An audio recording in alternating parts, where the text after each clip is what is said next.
मेरी पत्नी ने ही मेरी जिंदगी बर्बाद कर दी। 2009 में पापा की डेथ के बाद मैं और मेरी माँ अकेले रहते थे।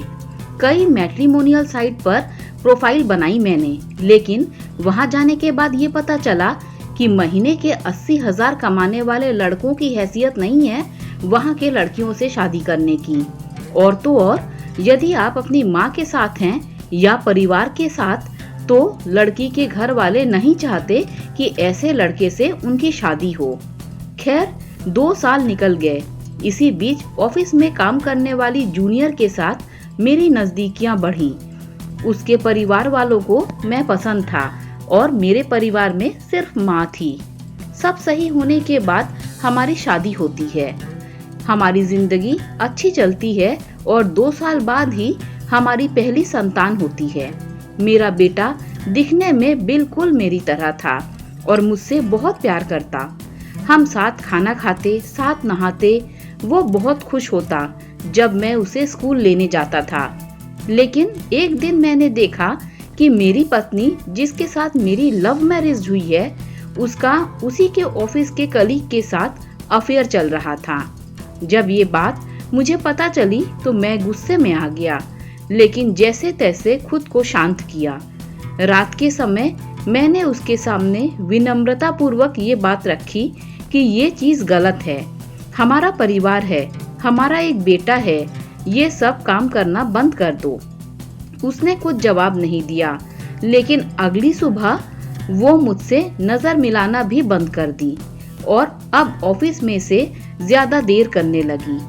धीरे धीरे हमारे बीच दूरियां बढ़ गईं। मैंने फिर बोला, बताओ मैंने क्या गलत बोला है?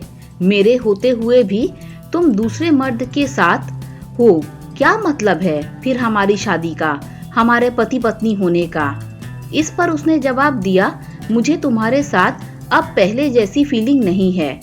इस पर मैं स्तब्ध रह गया और कुछ बोला नहीं। तभी अगली सुबह मेरी पत्नी मेरे बेटे को लेकर अपने साथ चली गई, ये बोलकर कि अब साथ नहीं रहना।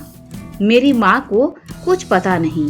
70 साल की उम्र में जब वो पूछती बहू और बाबू कहाँ हैं, तो मैं बस बहाना बनाता कि ऑफिस की तरफ से घूमने गई है, क्योंकि मुझे यकीन था कि 10-15 दिन में सब ठीक हो जाएगा।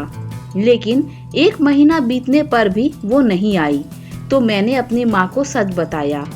चिंता में आकर मेरी माँ 3 महीने के भीतर ही मुझे छोड़कर चली गई। काफी समय बाद और दोस्तों के दबाव और उसके मायके वालों के दबाव के बाद उसने मुझे 4 साल बाद अपने बेटे से मिलने दिया। मुझे देखते ही मेरा बेटा दौड़ के मेरे पास आया। थोड़ी देर बात करने के बाद वो बोला, पापा आप इतने दिन बाद आए हैं, मुझे आपके साथ घूमना है। मैंने उसे बाइक पे बैठाया और आइसक्रीम खिलाने के लिए गया। जैसे ही घर लौटा तो देखा 4 पुलिस कांस्टेबल मुझे सड़क पर ही पकड़ के बच्चे को छीनकर उसकी माँ को दे दिया, क्योंकि उसकी माँ यानी कि मेरी पत्नी ने मुझ पर केस कर दिया था कि मैंने अपने बच्चे को किडनैप कर लिया है।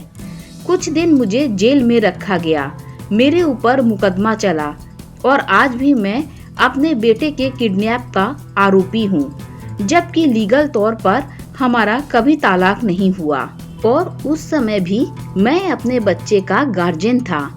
भारत के नियम के आधार पर गार्जियन बच्चे का किडनैपर नहीं हो सकता, इसीलिए इस समय आप एक लड़की पर आंख बंद करके भरोसा कभी मत कीजिए। दोस्तों, अगर ये वीडियो अच्छी लगी हो तो लाइक, शेयर, सब्सक्राइब कीजिए। Thanks for watching this video.